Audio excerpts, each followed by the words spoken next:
Well, here's your first good look of the Maryland countryside. Looks a lot like West Virginia, yeah.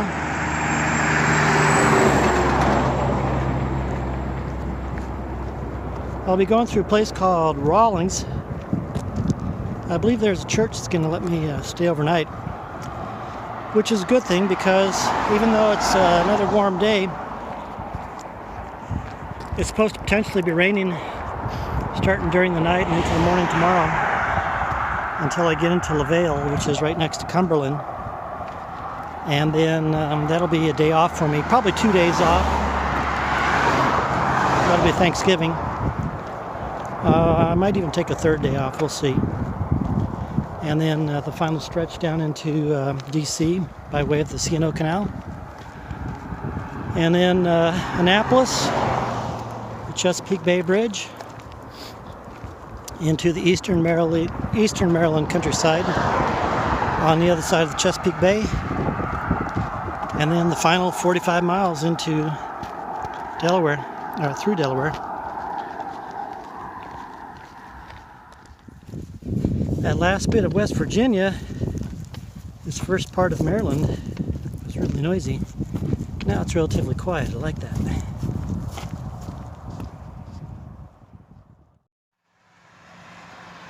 Well, again, what a difference a day makes. Yesterday it was in the 60s, and now today I think it's about 40. So into LaVale today, Thanksgiving tomorrow, and last night, thank you very much, Pastor Larry, for giving me a place to stay in your church. And oh, by the way, he invited me to come to Thanksgiving dinner with his family, so that'll be nice. Thank you very much. So a short day today, only 8.9 miles, and then upload some videos for you.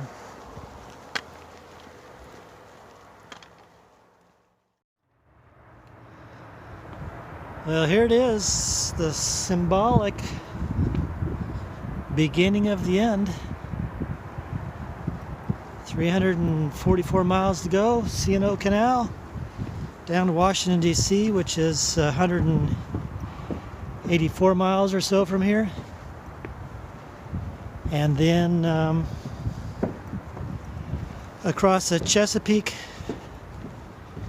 into the other side of Maryland, and then final 45 miles into Delaware. Interesting feeling, that's for sure.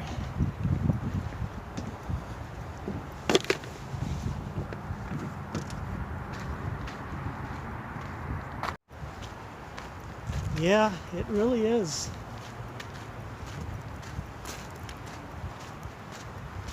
An interesting feeling. I don't know what to feel. I don't know. It's I don't know if it's emotional, if it's sad, if it's invigorating, if it's a foreboding about the end and what's going to happen after this. If this is just a new beginning on something. Anyway, take a look at this Potomac River, or the North Fork of the Potomac, something like that. No, this is the Potomac, I think. All right, let's go 184 miles down to Washington, D.C. and sort all the feelings out, huh?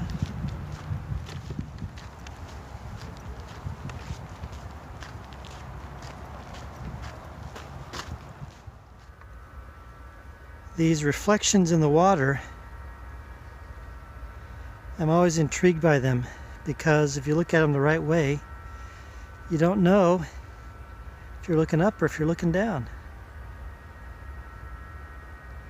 There's the real horizon, and there's the reflected horizon.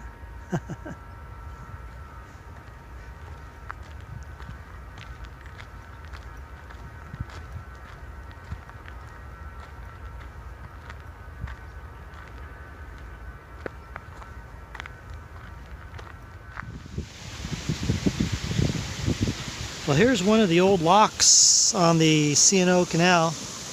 And in fact, also too, here's one of the houses where the lockmaster lived, the guy who operated the locks. So you're probably pretty familiar with locks. So what would happen is, we're looking downriver right here, downstream. So the lower elevation is there, and the higher elevation is, of course, up here. And now the river, the actual river itself, the Potomac, is over here on the other side of these woods. So anyway, what would happen is the boat, let's pretend that it's coming from Washington, D.C. downstream. Those lock doors would be open, and the river level, the water level would be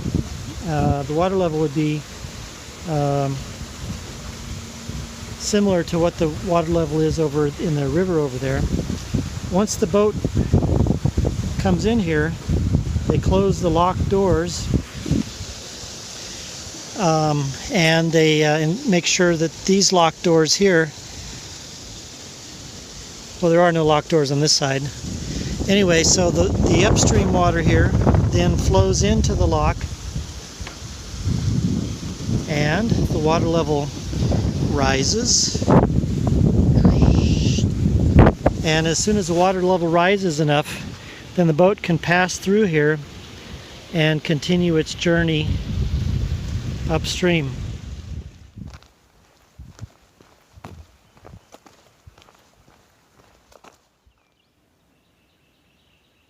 No, don't touch that dial.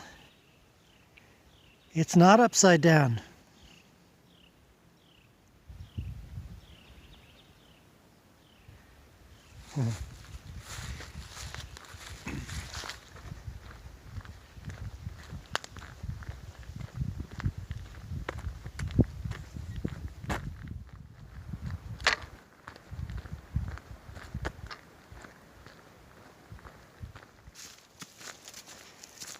Well, walking along this C&O Canal, it's almost a flashback.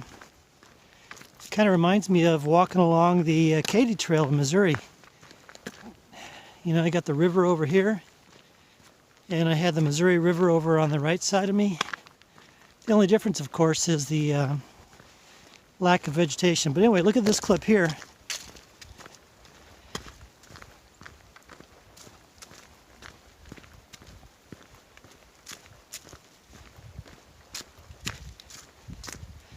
And you see what I mean by similarities, I guess, you know. I've actually been thinking about some of these things. It's been walking along here, you know.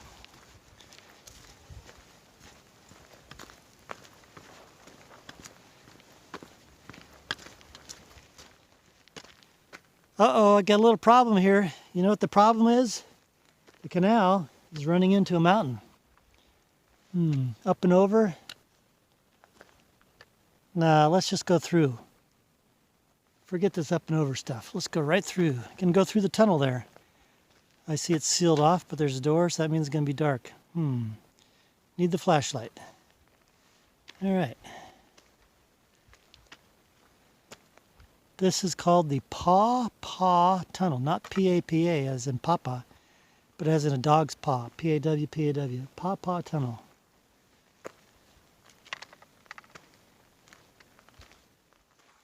Oh, well, look at that. I was expecting darker, but you can actually see all the way 3,100 feet to the other end. Well, maybe now you can't. All right, I'll catch you on the other end here. And we're making it to the end here. The water is a little cloudy, but it's relatively clear for being canal water. So the 3,118 mile long Paw Paw Tunnel on the C&O Canal. Now why it was closed off on the other end, I don't know. And here it is. Huh. And look at that, some nice springs. Can't get to them though. Unless I want to go swimming.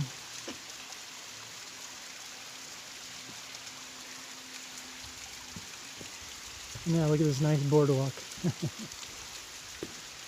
That'd be nice if it was like this the rest of the way. Well, no, I like the dirt because it's softer. All right, next stop is, I don't know, maybe Sorrel campsite, or there's Lock 59 up here. And hopefully it's got a lock house where I can camp on the porch and be out of the wind just like I did last night. I didn't show you that yesterday. So anyway, that's the plan. It's kind of pretty, huh? And look, the sun is starting to try to come out.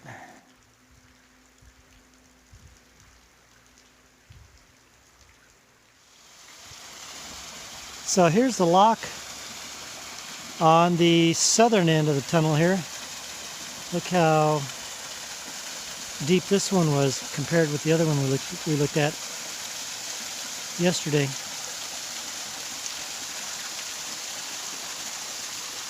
So what's going on here is where we are in relation to the Potomac. We've, for the most part, been paralleling the Potomac River the whole distance from Cumberland. But now the Potomac is actually on the other side of this mountain, and I think we're probably about, if I recall correctly from the map, we might be about a half mile from the Potomac right now, but it's going to join back up right here, up ahead.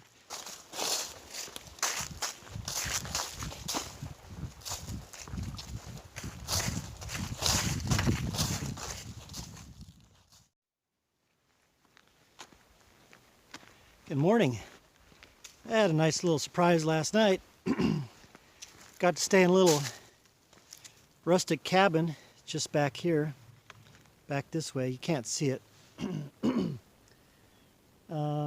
Maybe get a little glimpse back there. But anyway, it's operated by the Potomac Appalachian Trail Club. They got a series of cabins throughout the Mid-Atlantic region here, and Pacific Appalachian Trail Club, yeah. Anyway, I met a guy named Steve over at the Paw Paw Tunnel yesterday, and he was telling me about it, and he said, hey, if you get down to Little Orleans, which is where this is near, I got a cabin I'm staying at, so come on in, you can have a warm place to sleep. So I went a couple extra miles. I think we did 22 yesterday, and eventually got up to his place about 7:30 at night. So thank you very much, Steve and Cisco. And by the way, he's got a YouTube channel if you want to look at it. It's Steven and Cisco. It's Steven with a V. Steven and Cisco on YouTube there. All right, so thanks guys, and I always appreciate warm nights, no wind, no cold, and no tent. Now, there's a good view of the Potomac. So coming from the cabin there, what I did is, there's a little finger. The river comes around the bend like that, and then comes back this way, and then on down that way. So I cut off about, I guess, a little mile, taking the shortcut from the cabin through the little bike trail that was over there into Little Orleans, and now back down the towpath, continue on down the canal, right down that way. We'll join back up to the river in a couple hundred yards there. And this, by the way, is a 15-mile there's a 15-mile creek, 15-mile creek campground, so it's a drive-in campground as well. You don't have to bike or hike into it. So if you ever get out this way and you're not into the biking and hiking thing, nice little campground right here. The great view of the river.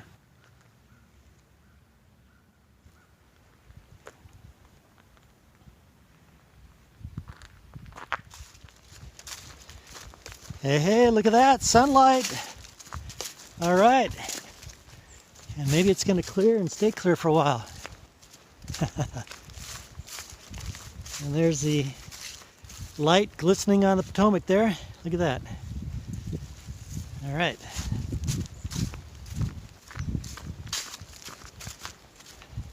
All right. That's really is sunlight is a booster, you know, after it's been just about a week since I've seen the sun.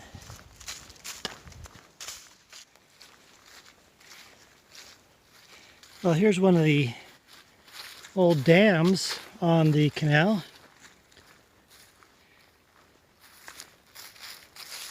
Oh.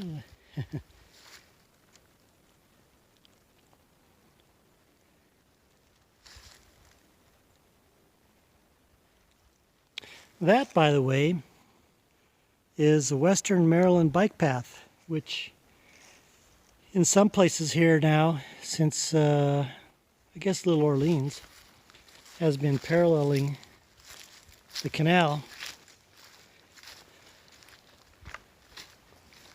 I don't know exactly where or if it's going to turn away from the canal at some point, but there was a spot back there a little ways where it actually came down and was sharing part of the canal path with the bike path, or the bike path was sharing part of the canal path. That's what it was doing. And then it went back up there.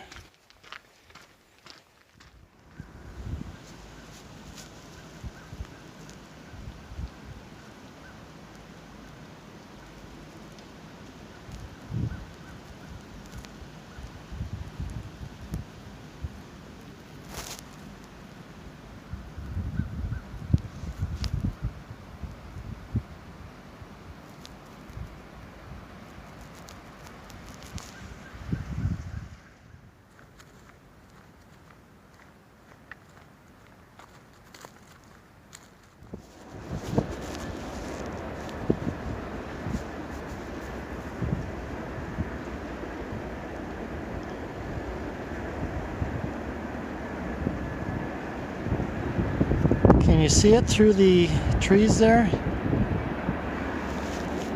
That rail line on the other side of the river has been almost as busy as the one in, if you remember the video back in Kingman, Arizona, I'll show that to you here in a second. Back in Kingman, those trains were going there about every 5 minutes. And there's periods this morning where these trains have been going through here about every 5 minutes or so. Here's the one in Kingman.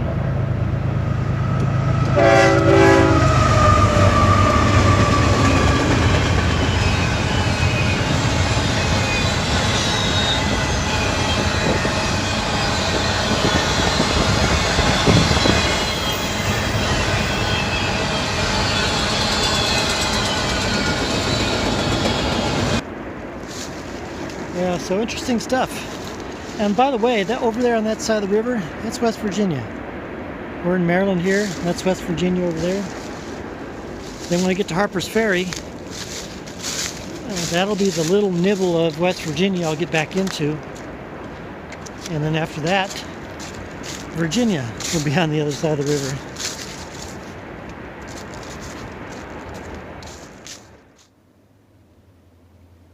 Another peaceful evening on the river, the Potomac River.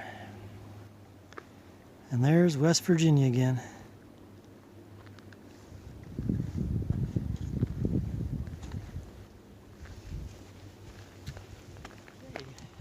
On to Lock House 49. The C&O Canal Trust operates, I think it's 5 lock houses where you can actually pay a nightly fee and stay in an old lock house. This being one of them up ahead. I'm not going to do that, but I did check to see if there's anybody staying there, and there's not. So I think I just might stealth camp on the porch. You know, of course it'll be locked up, but I'll stealth camp on the covered porch, get me out of the elements. And you know what that means? No tent. All right, a view of the Potomac and a view of the towpath and the view of the old canal. Just a short day today, 16 miles. I think I did 22, 20, and 20 the last 3 days. So I'm a day ahead getting into Harper's Ferry, which means I have an extra day to stay there on my day off. Oh boy. I have another lesson for you on the history of the canal. There were points where the canal crossed creeks, and in the past, along the canal here, there were just little creeks, and so little culverts were built with little pipes that let the water from the creek actually cross underneath the canal. So they built the canal on top of the creek. But here at Tololoway Creek was a much larger creek, so they built this aqueduct, and there's a few other aqueducts along the canal. But look at this. So here was a creek that came into the Potomac, rather sizable outcropping, and so they built this aqueduct that then the canal water itself flowed above the creek. Pretty impressive. And these aqueducts were built in the 1830s, and the little sign back there said that the canal people even considered these aqueducts works of art. So Tololoway Creek and the Tololoway Creek Aqueduct. That's pretty amazing, you know, thinking about it. You have 6 to 8 feet of water. Think of how heavy that is flowing along here on top of a big creek like that. Wow.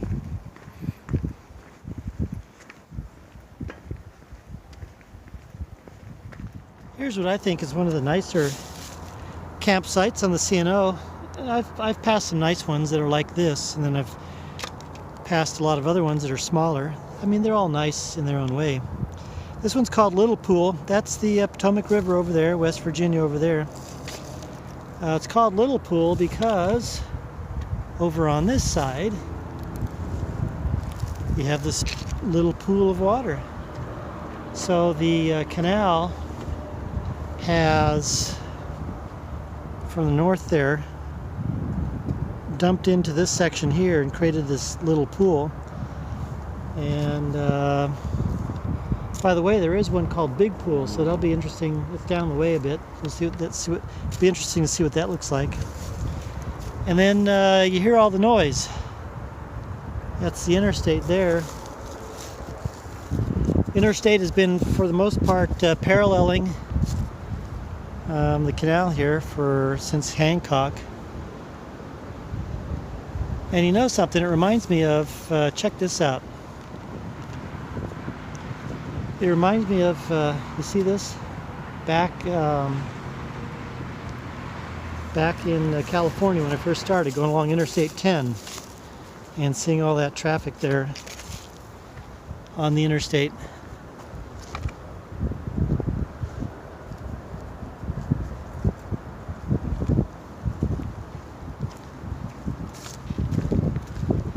So another reminiscence of a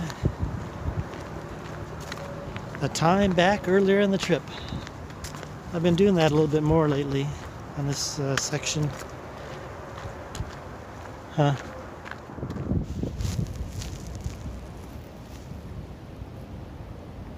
Can you hear that wind blowing through the trees?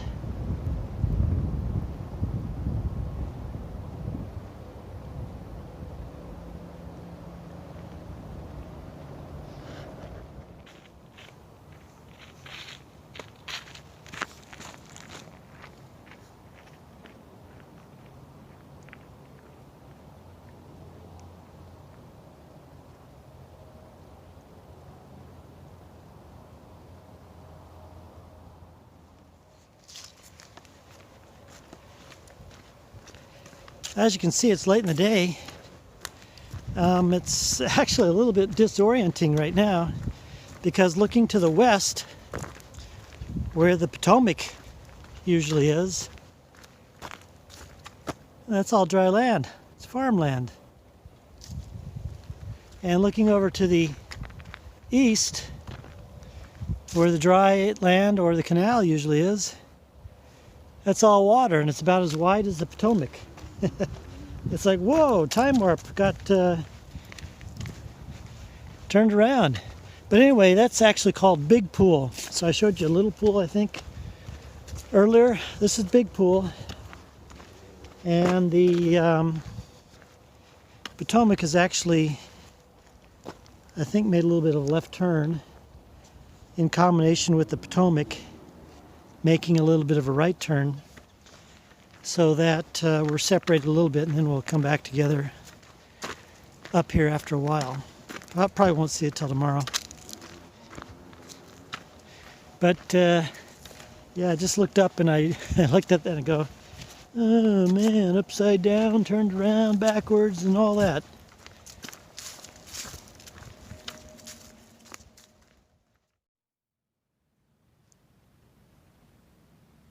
Once again, no, the camera is not upside down. That's the morning reflection on the still river, the Potomac. Look at that. That's looking down river. And then looking up here,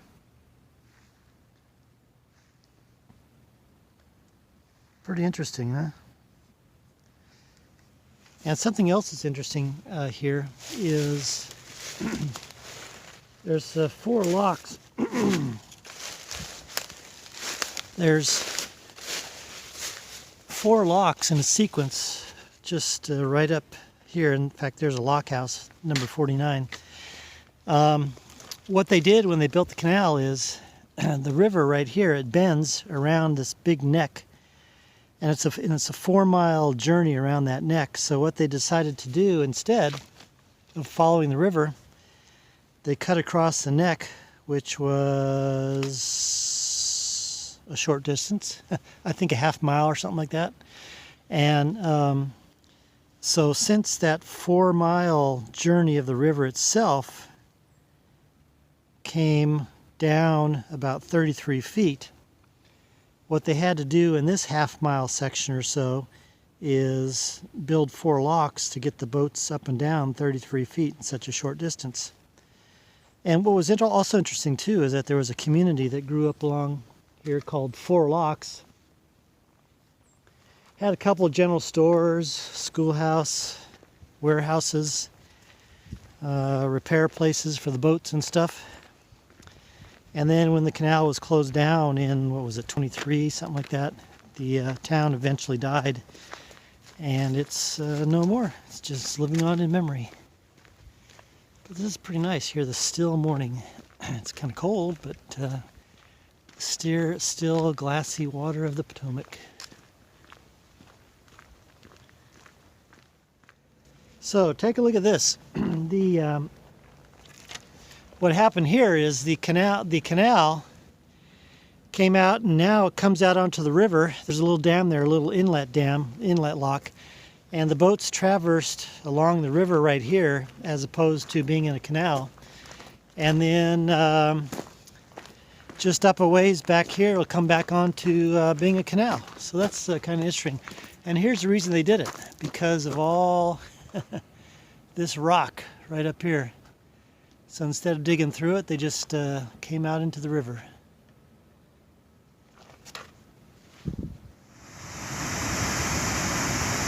That's a lot of power. That's a dam they use for hydroelectricity. They don't use it all the time anymore, but at peak times they will when the river's higher. There's the old power plant right over there.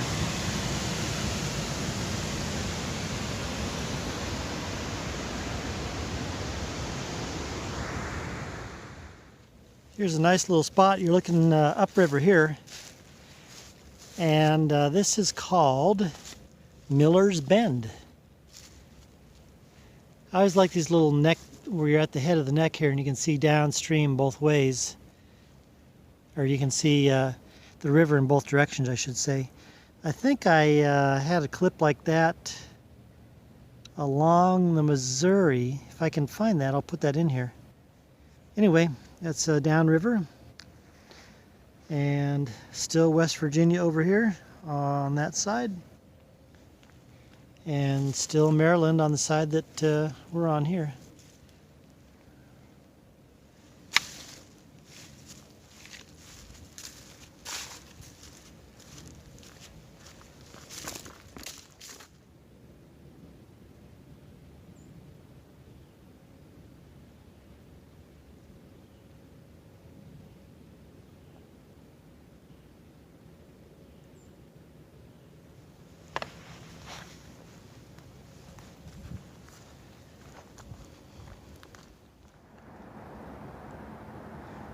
Here's another one of those aqueducts coming into Williamsport, Maryland. This is this aqueduct carried the canal water right here over the Canocanocheek Creek. Canocanocheek, whatever. Look it up. Canocanocheek Creek. Canocanocheek Creek. And then over here is US Highway 11. I've been hearing that noise as I've been walking along the river. It's just, you know, you can tell that you're kind of getting closer to more of the densely populated areas, because I've been hearing more and more ambient noise. So anyway, all right, into Williamsport, get a little bit of a resupply for the next day and a half into 2 days, I guess, Harper's Ferry.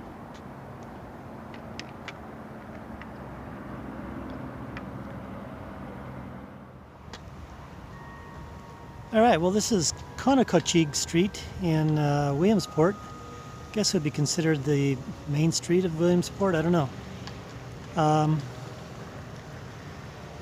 Here's the town hall. And say hello to Santa. Ho, ho, ho. But I just learned a little interesting tidbit of history. Back in, 1861, there was a guy that came into town on business for his father. A farmer outside of town, and this guy, he was a Confederate sympathizer. Well, the townsfolk didn't take too kindly to a Confederate sympathizer coming into town, so they said, "Get the heck out of here." And he said, "No, the heck I'm not." And finally, a prominent townsman said, "Hey, yeah, you better get out." So he got up on his horse, started to leave, pulled his pistol, and that prompted everybody else to pull theirs and shoot at him. So they mortally wounded him, took him over to the hotel there, that green building, and then he died of his wounds. But then over on the other side, on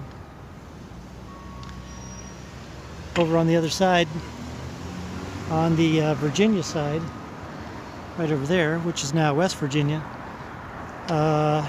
the Confederates over there didn't take too kindly to one of theirs getting killed, so they were going to cross the river and come burn the town down until the officers talked sense to them and said, "No, don't do it." So anyway, that's, I guess, what passions do, huh? War and passions.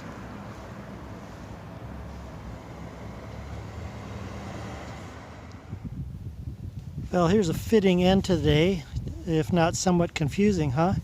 So at the beginning of the day, the sun was there on the other side of the river and causing the reflection, and now here at the end of the day, it's on that side of the river. How can that be?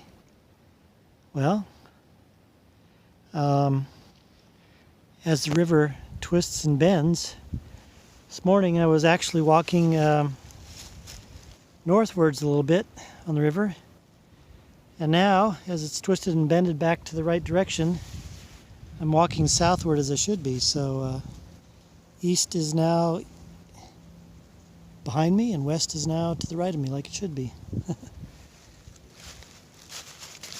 But it can be confusing, you know, when you're looking at it, you're just glancing over there and you're going, wait a minute. The sun is setting over there, but the sun was rising over there. Is there some miracle that happened that I didn't know about?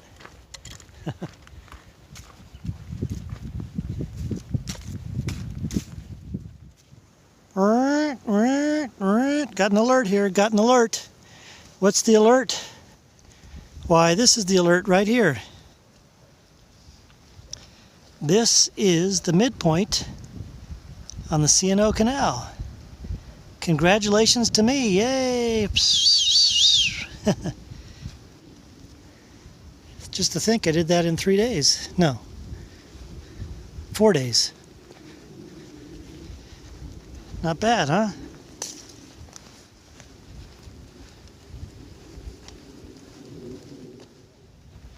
I take that back. Actually, it was 5 days. I did the 92 1/4 in 5 days. Still got another, I think, mile and a half to go here.